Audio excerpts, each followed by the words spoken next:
السلام علیکم ورحمۃ اللہ وبرکاتہ۔ الحمد للہ وحدہ والصلاة والسلام علی رسول اللہ صلی اللہ علیہ وسلم وعلی آلہ وصحبہ اجمعین، اما بعد، وما آتاکم الرسول فخذوہ وما نہاکم عنہ فانتہوا۔ تمام قسم کی تعریف، توصیف، کبریائی، بڑائی اور بزرگی اللہ تعالیٰ ہی کے لیے لائق اور زیبا ہے، اور تمام نبیوں، رسولوں، پیغمبروں پر اللہ تعالیٰ کی رحمتیں، برکتیں نازل ہوں۔ خاص کر کے ہمارے آخری نبی جناب محمد الرسول اللہ صلی اللہ علیہ وسلم پر، جن کے ذریعے سے ہم کو صحیح دین اور روشن راستہ، طریقہ معلوم ہوا ہے۔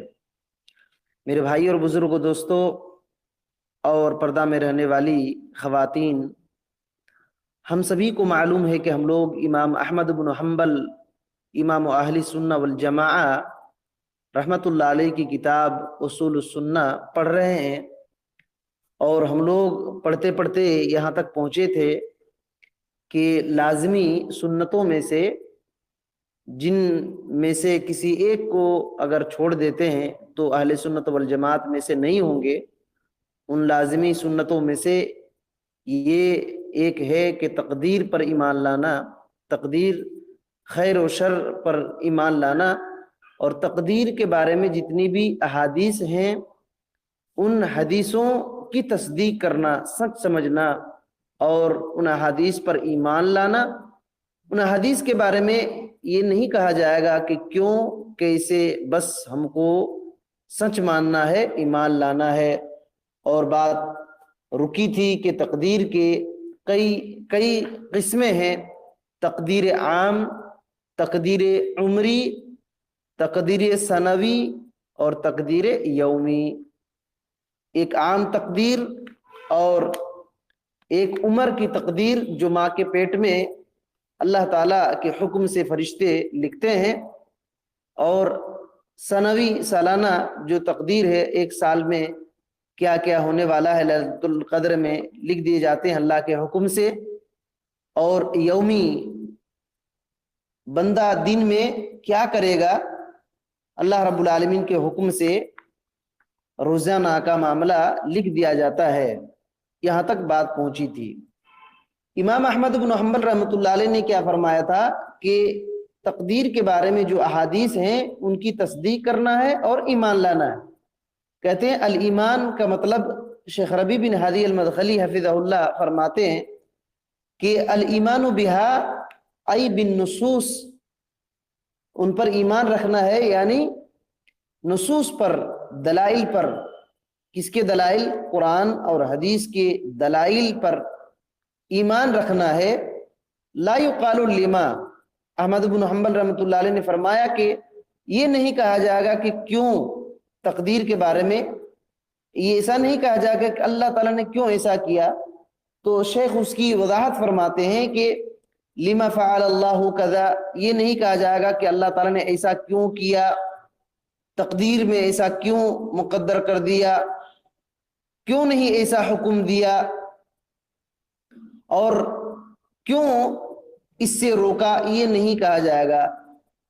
لما، کیفا، کیوں، کیسے نہیں کہا جائے گا۔ کیا کیا جائے گا؟ انما هو الایمان والاستسلام، بلکہ صرف ایمان لایا جائے گا اور سر تسلیم، خم کر دینا پڑے گا، تسلیم کرنا پڑے گا، ماننا پڑے گا۔ کہتے ہیں کہ کیوں یہ بات کہی گئی ہے کہ کیوں، کیسے نہیں کہنا ہے۔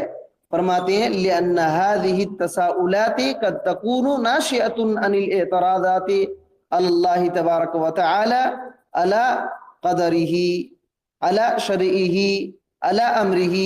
کیونکہ ایسے سوالات کہ کیوں اللہ نے ایسا کیا، کیوں اللہ تعالیٰ نے ایسا تقدیر میں لکھ دیا، کیوں ایسا حکم دیا، کیوں اس چیز سے منع کیا، ایسے سوالات جو ہیں اللہ پر اعتراض پیدا کرتے ہیں، اللہ پر اعتراض پیدا کرتے ہیں، اللہ کی قدرت پر اعتراض پیدا کرتے ہیں اور اللہ کی شریعت پر اعتراض کرتے ہیں اور اللہ تعالیٰ کے حکم پر اعتراض ہوتا ہے.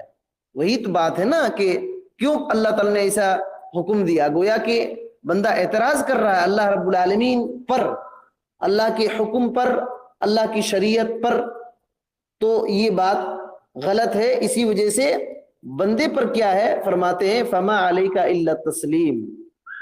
شیخ ربیع بن ہادی المدخلی حفظ اللہ فرماتے ہیں کہ آپ کے اوپر صرف تسلیم کرنا ہے، ماننا ہے.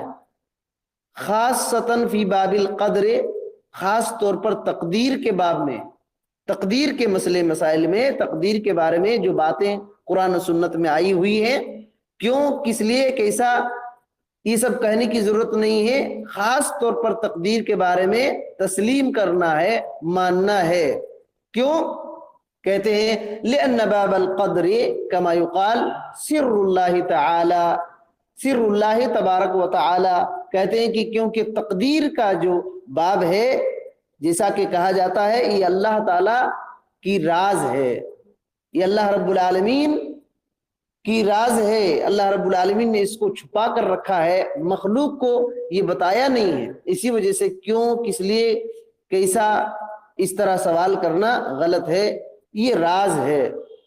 کہتے ہیں فما عرفت منہ فالحمدللہ، اگر ان میں سے کوئی بات سمجھ میں آ گئی، تقدیر کی باتیں، دلائل جو اس کے بارے میں ہیں، ان سب باتوں میں کچھ باتیں سمجھ گئی تو الحمدللہ، الحمدللہ اللہ کا شکر ہے. وما لم تعرف فما علیک الا التسلیم، اگر کوئی باتیں سمجھ میں نہیں آئی ہیں تو صرف ماننا ہے، اعتراض کرنا نہیں ہے. کتنی اہم بات ہے کہ جو بات سمجھ میں آ گئی الحمدللہ، جو کچھ بھی آپ نے جان لیا تقدیر کے بارے میں الحمدللہ، اللہ کی تعریف کریں.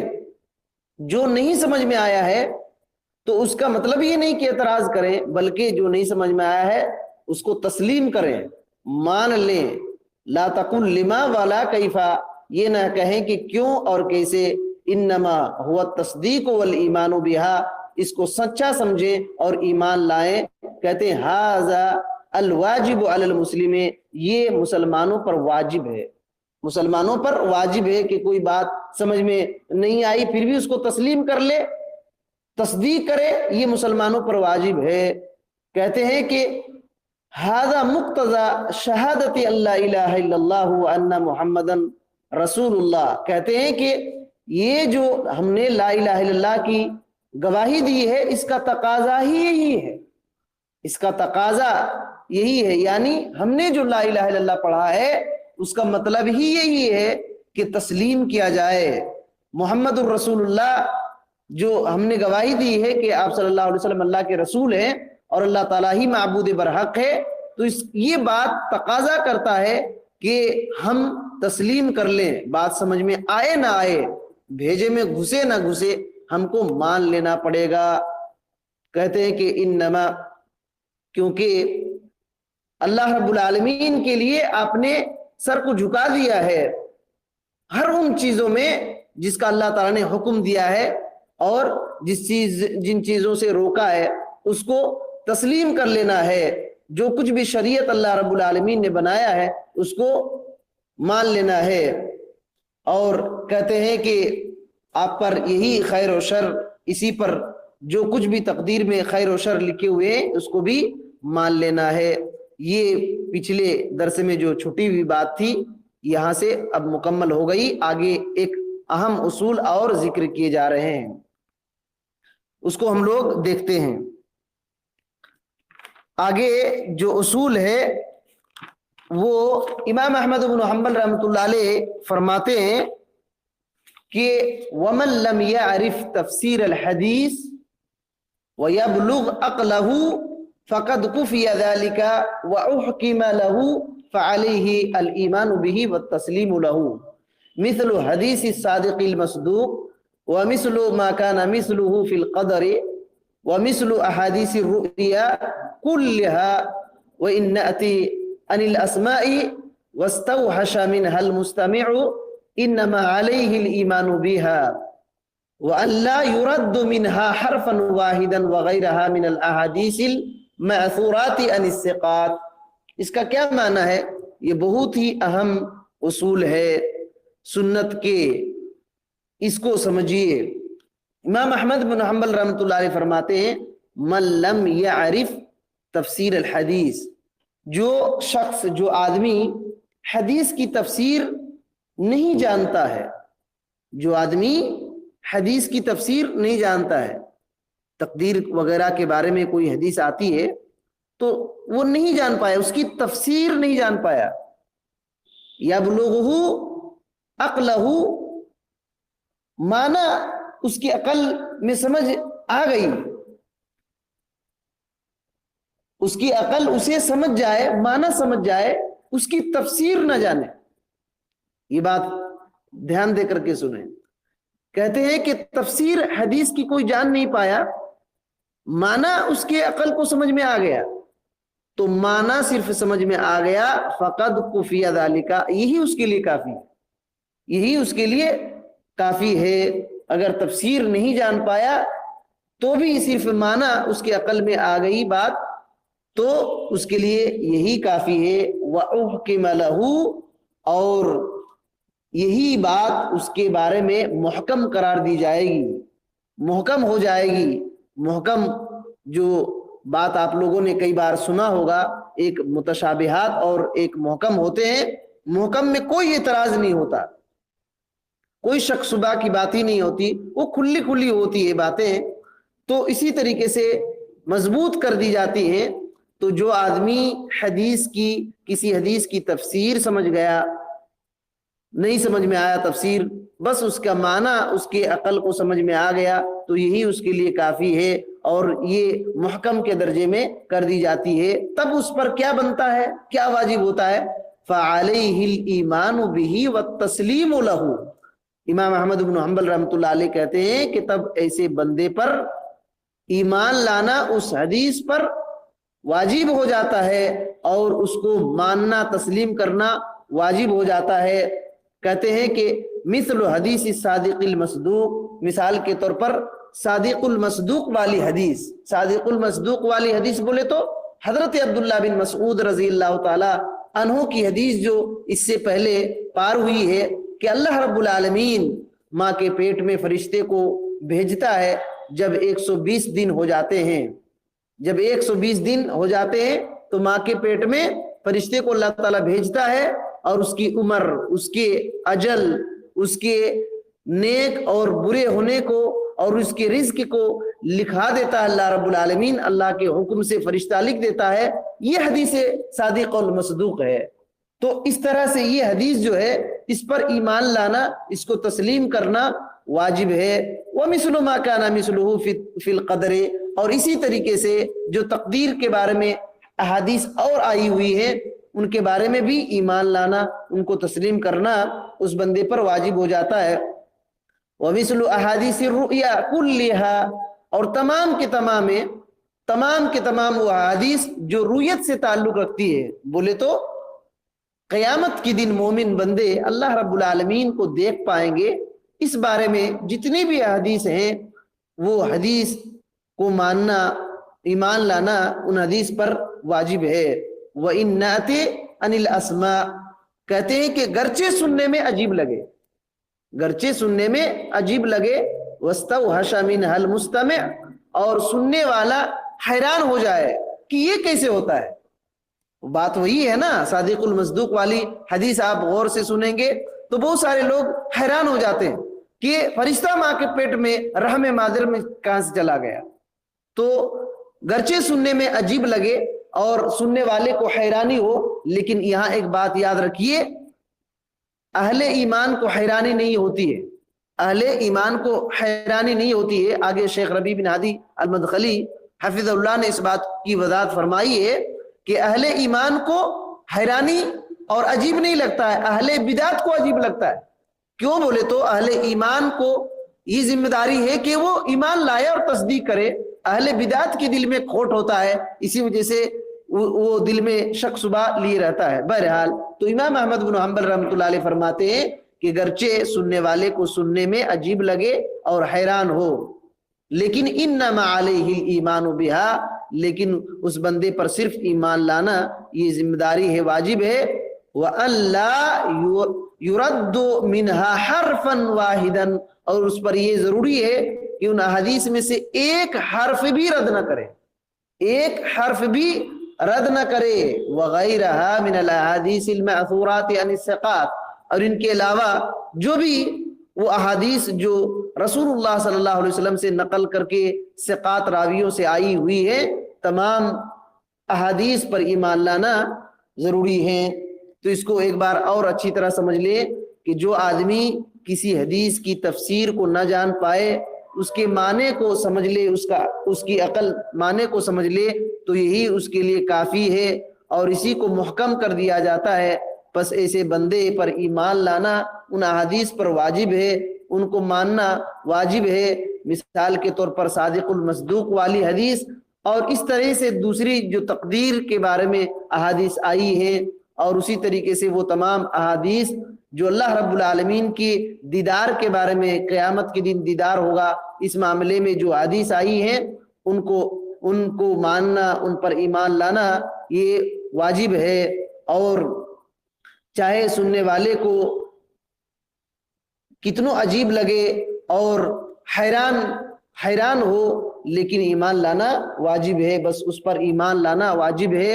ان میں سے ایک حرف کو بھی رد نہیں کیا جائے گا، اور وہ احادیث جو رسول اللہ صلی اللہ علیہ وسلم سے ثقہ راویوں کے ذریعے سے منقول ہیں، ان احادیث پر ایمان لانا ضروری ہے۔ یہ امام احمد بن حنبل رحمۃ اللہ علیہ کے کلام کا ایک مفہوم ہے۔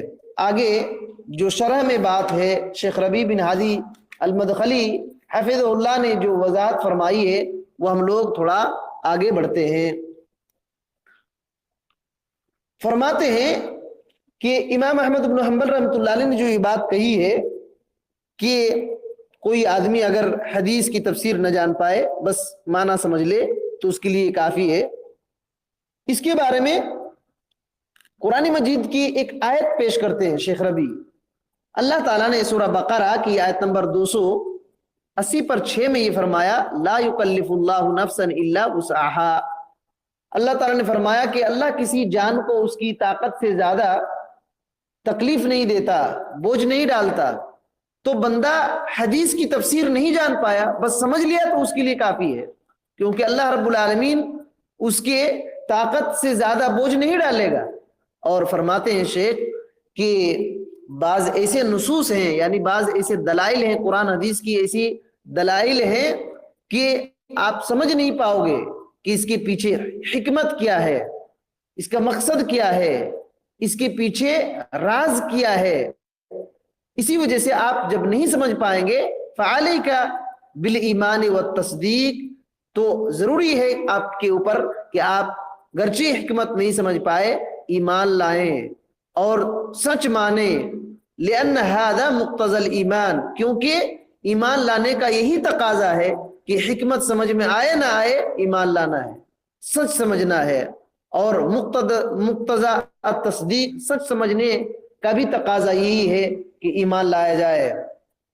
کہتے ہیں کہ آپ غیب پر ایمان لائیے، غیب پر ایمان لائیے، اور محمد صلی اللہ علیہ وسلم پر ایمان لائے کہ آپ حق ہیں، نبی کریم صلی اللہ علیہ وسلم حق تھے، اور قرآن مجید حق ہے۔ جو کچھ بھی محمد صلی اللہ علیہ وسلم نے لائے ہیں وہ حق ہے۔ اور یہ ایمان لائیں کہ انہ لا ينطق عن الہوی، محمد صلی اللہ علیہ وسلم اپنی خواہش سے کچھ بھی نہیں بولا کرتے تھے، کچھ بھی نہیں بولا کرتے تھے۔ تو یہ بات ہے۔ اور فرماتے ہیں فما عرفت فالحمدللہ، جو کچھ بھی آپ نے جان لیا تو اللہ رب العالمین کی تعریف ہے، الحمدللہ۔ اور اگر آپ نے نہیں جان پایا ہے تو بس آپ اتنا کریں کہ اس کے جاننے والوں کے سپرد کر دیں، بس آپ کے لیے یہی کافی ہے۔ جو اس کو جانتے ہیں اس کے سپرد کریں، ان سے رابطہ وغیرہ کریں، بس آپ کے لیے یہی کافی ہے۔ تو یہ بہت اہم بات انہوں نے بیان کیا کہ کیا یہ بات کا خلاصہ کیا ہے کہ ہم پر ایمان لانا، تصدیق کرنا ضروری ہے، یہی ایمان کا تقاضا ہے۔ اس کی حکمت، کسی حدیث کی حکمت سمجھ میں آئے نہ آئے تو اچھی بات ہے، نہیں آئے پھر بھی ہمیں ایمان لانے کی ضرورت ہے۔ اور آگے کیسے؟ کہتے ہیں کہ امام احمد بن حنبل رحمۃ اللہ علیہ نے مثال دیا کہ جیسے رؤیت کی احادیث جس میں اللہ رب العالمین کے دیکھنے کے بارے میں، قیامت کے دن دیکھنے کے بارے میں جو حدیث ہے، تو کہتے ہیں، شیخ فرماتے ہیں کہ ان تمام روایتوں پر ایمان لانا ضروری ہے، یعنی آخرت میں اللہ رب العالمین کا دیدار ہوگا، آخرت میں اللہ تعالیٰ کا دیدار ہوگا۔ فعلی العبد ان یؤمن بان اللہ یری فی الدار الاخرہ، تو بندے پر ضروری ہے کہ یہ اس بات پر ایمان لائے کہ آخرت میں اللہ تعالیٰ کو دیکھا جا سکتا ہے، اللہ تعالیٰ کو دیکھا جائے گا، یہ ایمان رکھے۔ یراہ المؤمنون، کون لوگ دیکھیں گے؟ مومن لوگ دیکھیں گے اللہ تعالیٰ کو، مومن لوگ اللہ تعالیٰ کو دیکھیں گے۔ اور اچھا، یہ بات کیوں بولنے کی ضرورت پڑی کہ ہمیں ایمان لانا ہے؟ دراصل وَأَنْكَرَ الْمُعْتَزِلَةُ رُؤْيَةَ اللَّهِ فِي الدَّارِ الْآخِرَةِ، معتزلہ نے آخرت میں اللہ رب العالمین کے دیدار ہی کا انکار کر دیا۔ معتزلہ ایسی بدعت جماعت ہے، گمراہ جماعت ہے، جنہوں نے یہ کہہ دیا کہ اللہ رب العالمین کو آخرت میں نہیں دیکھا جا سکتا ہے۔ تو یہ قرآن اور سنت کے خلاف ہے، ہمارے اسلاف کے عقائد کے خلاف ہے۔ اس وجہ سے ہمیں اس گروپ سے، ان کے مجاز اور ان کے منہج اور مسلک سے ہمیں بچ جانا ہے، اور قرآن اور سنت کو پکڑ کر کے ایمان لانا ہے کہ آخرت میں اہل ایمان دیکھ پائیں گے۔ ان لوگوں نے کیوں انکار کیا؟ بناء علی شبہین باطلتن، کہتے ہیں کہ باطل شبہ کی وجہ سے، باطل شبہ کی بنیاد پر انہوں نے انکار کر دیا۔ انہوں نے، معتزلہ نے، اللہ رب العالمین کے دیکھنے کا جو انکار کر دیا آخرت میں، باطل شبہ، باطل شک کی وجہ سے۔ ورد علیہم اہل السنت بالحجج والبراہین من کتاب اللہ وسنت رسولہ صلی اللہ علیہ وسلم، اہل سنت والجماعت نے کتاب اللہ اور رسول اللہ صلی اللہ علیہ وسلم کی سنت کے دلائل اور حجت اور براہین سے معتزلہ کا رد بھی کیا، معتزلہ کا رد کیا۔ کہاں سے رد کیا؟ کتاب اللہ سے اور سنت رسول اللہ سے۔ جن علماء نے، اہل سنت والجماعت میں سے جن لوگوں نے رد کیا، ان میں سے امام ابن قیم رحمۃ اللہ علیہ بھی ہے۔ شیخ فرماتے ہیں، شیخ ربیع بن ہادی المدخلی حفظہ اللہ، کہ جن علماء نے رد کیا ان میں سے امام احمد بن حنبل رحمۃ اللہ علیہ بھی ہیں۔ انہوں نے 7 آیتوں سے دلیل، قرآن مجید کی 7 آیتوں سے حجت پکڑ کر کے ان کا رد کیا۔ فرماتے ہیں کہ انسان کو ان آیتوں سے استدلال کرنا بہت بعید ہے۔ جن 7 آیتوں سے امام ابن قیم رحمۃ اللہ علیہ نے معتزلہ کا رد کیا ہے، ان 7 آیتوں سے استدلال کرنا رؤیت کے بارے میں، اللہ تعالیٰ کو دیکھنے کے بارے میں، انسان کے لیے دور کی بات ہے۔ بولے تو بہت سارے لوگ ان آیت سے سمجھ نہیں پائیں گے کہ کیسے اللہ رب العالمین کے دیدار ثابت ہوتا ہے، لیکن کہتے ہیں کہ جب آدمی غور کرے، بندہ غور کرے، تو دیکھے گا کہ امام ابن قیم رحمۃ اللہ علیہ ان آیتوں سے استدلال کرنے میں حق پر تھے، درست پر تھے، کہ انہوں نے صحیح استدلال کیا ہے۔ اچھا، کن آیتوں سے انہوں نے استدلال کیا ہے تھوڑا سا دیکھیں، کیونکہ رؤیت کے بارے میں جب بات آ گئی تو شیخ ربیع بن ہادی المدخلی حفظہ اللہ نے اس کی وضاحت فرمائی ہے۔ امام احمد بن حنبل رحمۃ اللہ علیہ نے جن آیتوں سے استدلال کیا ہے، ان آیتوں میں سے ایک آیت سورہ بقرہ کی آیت نمبر 223 بھی ہے۔ اللہ تعالیٰ نے فرمایا کہ انکا ملاقوہ، یقیناً تم اللہ تعالیٰ سے ملاقات کرو گے، یقیناً تم اللہ تعالیٰ سے ملاقات کرو گے۔ پوری آیت جو ہے سورہ بقرہ میں یہ ہے، نساؤکم حرث لکم فأتوا حرثکم انا شئتم وقدموا لانفسکم واتقوا اللہ واعلموا انکم ملاقوہ وبشر المؤمنین، کہ تمہاری بیویاں تمہاری کھیتیاں ہیں، اپنی کھیتیوں میں جس طرح چاہو آؤ، اپنے لیے نیک اعمال آگے بھیجو، اور اللہ تعالیٰ سے ڈرتے رہا کرو، اور جان رکھو کہ تم اس سے ملنے والے ہو، اللہ تعالیٰ سے ملنے والے ہو، اور ایمان والوں کو خوشخبری سنا دیجئے۔ یہ اس آیت کریمہ کا مفہوم ہے۔ تو اس آیت کریمہ میں امام ابن قیم رحمۃ اللہ علیہ نے جو استدلال کیا ہے کہ اللہ تعالیٰ کو قیامت کے دن دیکھ سکتے ہیں، وہ ٹکڑا کیا ہے؟ انکم ملاقوہ، تم یقیناً اللہ تعالیٰ سے ملاقات کرو گے۔ تو کہاں سے استدلال کیا؟ امام ابن قیم رحمۃ اللہ علیہ نے، شیخ ربیع فرماتے ہیں کہ انہوں نے استدلال کیا کہ اللقاء لا بد فیہ من الرؤیا والمعاینہ، کہ ملاقات میں یہ ضروری چیز ہے کہ دیکھنا ہو۔ ملاقات میں رؤیت ضروری ہوتی ہے۔ کسی سے آپ ملاقات کریں گے تو ملاقات کس کو کہتے ہیں؟ ملاقات جب ہوتی ہے تو دیکھتے ہیں نا، معائنہ کرتے ہیں، دیکھتے ہیں، اسی کو تو ملاقات کہتے ہیں۔ تو اللہ تعالیٰ نے کہا انکم ملاقوہ، یقیناً تم اللہ تعالیٰ سے ملاقات کرو گے۔ تو جب ملاقات میں ضروری ہے رؤیت، دیکھنا، معائنہ کرنا، اور یہ عرب کے لغت کا بھی تقاضا ہے، عرب کے لغت کا بھی تقاضا ہے، ملاقات اسی کو کہا جاتا ہے۔ تو اتنا باریک استدلال امام ابن قیم رحمۃ اللہ علیہ نے کیا ہے، اللہ رب العالمین ان کو اس کا بہترین بدلہ دے کہ انہوں نے ہمیں صحیح عقیدے کی طرف رہنمائی فرمایا ہے اس آیت کریمہ کے ذریعے سے۔ دوسری آیت جو انہوں نے استدلال کیا ہے جس آیت سے، وہ آیت کیا ہے؟ سورہ الانعام کی آیت ہے، 103ویں آیت، سورہ الانعام کی 103ویں آیت۔ یہ ایسی آیت ہے کہ اس آیت سے بہت سارے لوگوں نے اللہ تعالیٰ کی رؤیت کا انکار کیا ہے۔ دیکھیے، بہت سارے لوگوں نے اسی آیت سے انکار کر دیا کہ اللہ تعالیٰ کو قیامت کے دن بھی نہیں دیکھ سکتے، لیکن امام ابن قیم رحمۃ اللہ علیہ نے اسی آیت سے اللہ تعالیٰ کے دیکھنے کے بارے میں استدلال کیا۔ کون سی آیت ہے وہ؟ اللہ تعالیٰ نے کیا فرمایا؟ لا تدرکہ الابصار ولا یدرکو، لا تدرکہ الابصار وہو یدرک الابصار وہو اللطیف الخبیر۔ اللہ تعالیٰ نے کہا لا تدرکہ الابصار، کہ نگاہیں اللہ رب العالمین کا ادراک نہیں کر سکتی، وہو یدرک الابصار، جبکہ اللہ رب العالمین نگاہوں کی ادراک کر سکتا ہے، کر لیتا ہے۔ وہو اللطیف الخبیر، اللہ رب العالمین باریک بھی باخبر ہے، باریک باریک چیزوں کو بھی جانتا ہے، خبر رکھتا ہے۔ تو اس آیت کریمہ میں اب غور کریں، کیا فرمایا؟ لا تدرکہ الابصار، نگاہیں اللہ تعالیٰ کا ادراک نہیں کر سکتی ہیں۔ اسی ٹکڑے سے آیت کے بہت سارے لوگوں نے انکار کر دیا کہ اللہ تعالیٰ کا دیدار قیامت کے دن بھی نہیں کر سکتے۔ لیکن امام ابن قیم رحمۃ اللہ علیہ نے اسی آیت سے استدلال کیا ہے کہ دیکھ سکتے ہیں، اللہ تعالیٰ کو دیکھ سکتے ہیں۔ کیسے؟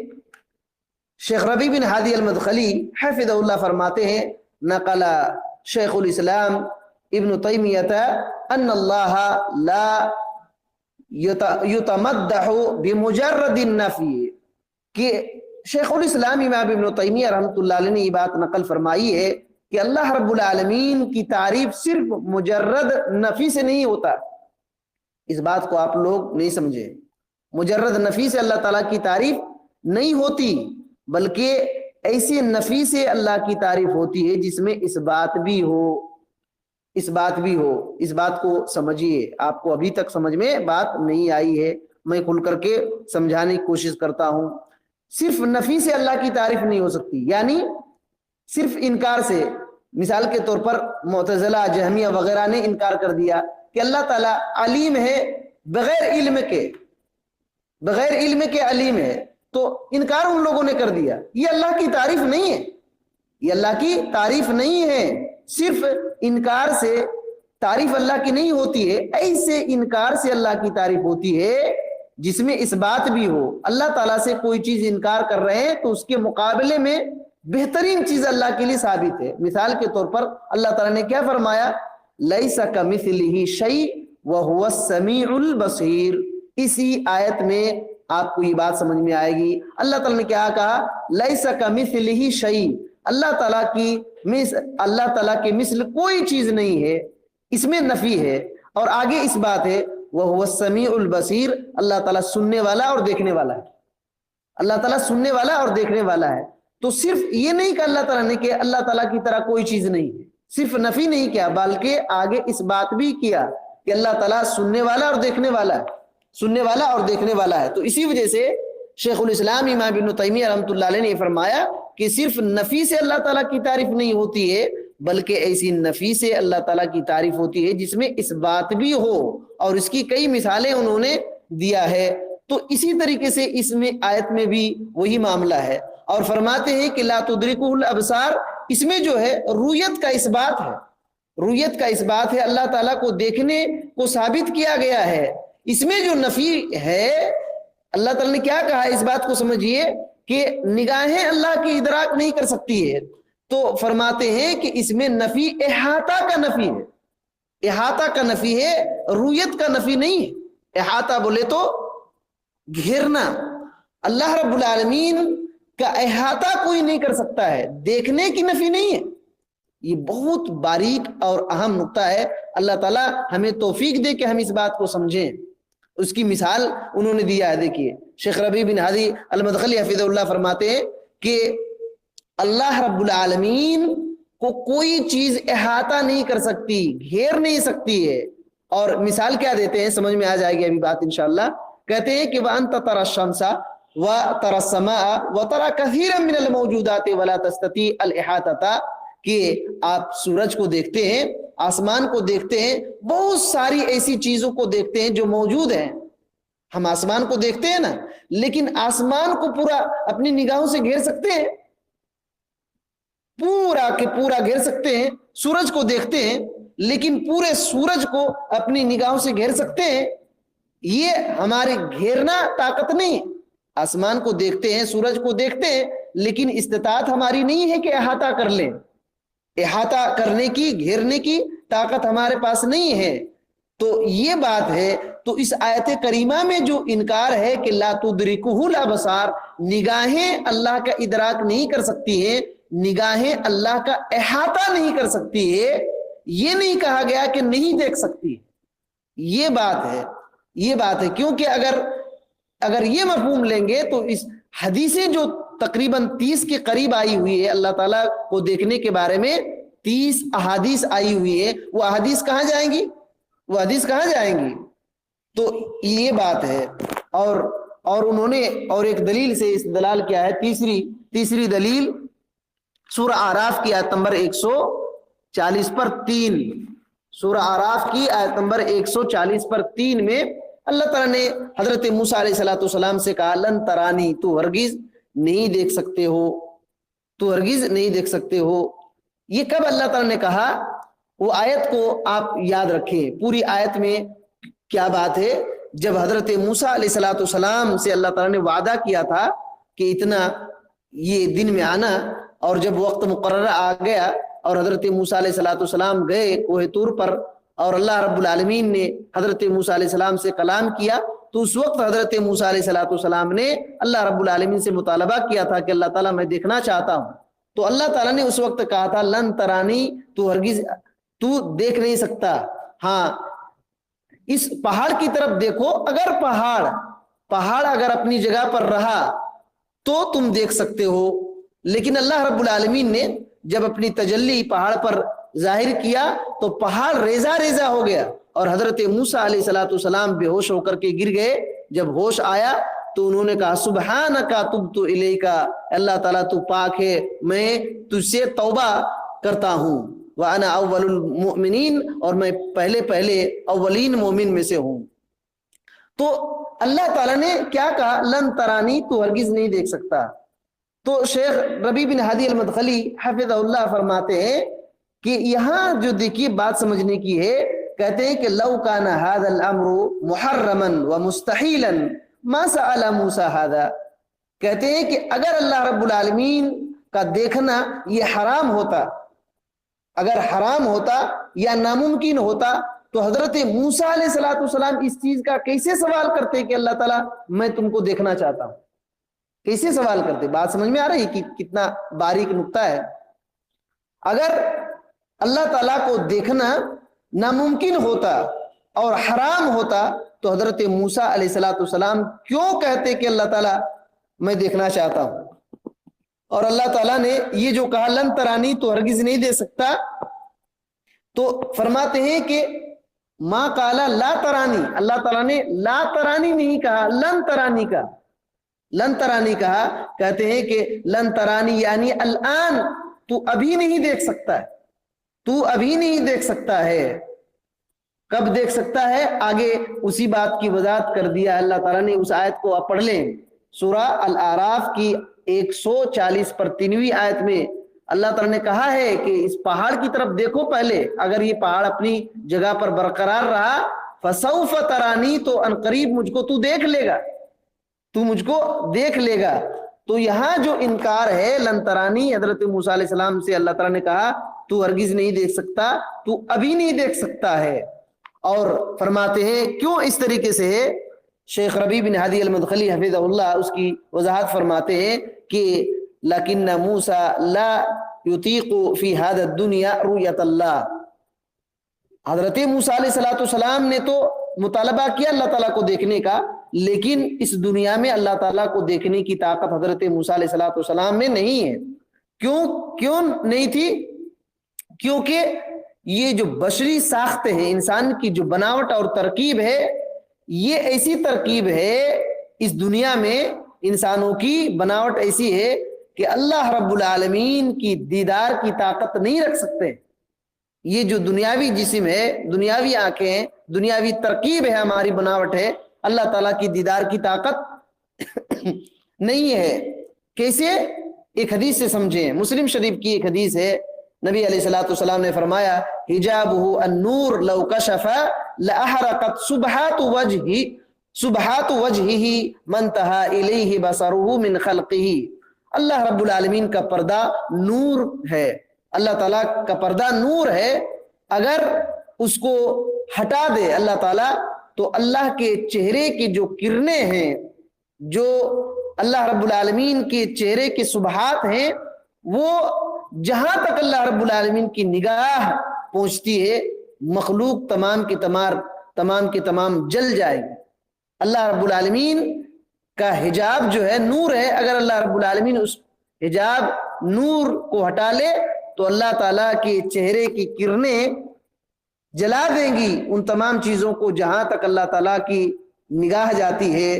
تو اب یہاں غور کریں تو فرماتے ہیں کہ انسانی جو ساخت اس دنیا میں ہے وہ اللہ رب العالمین کے دیکھنے کو برداشت نہیں کر سکتی ہے، کیونکہ فرماتے فَإِذَا كَانَ الْجَبَلُ، کیونکہ جب پہاڑ ریزہ ریزہ ہو گیا اللہ کی تجلی سے، تو انسان کہاں سے طاقت رکھے گا کہ اس دنیا میں اللہ تعالیٰ کو دیکھے۔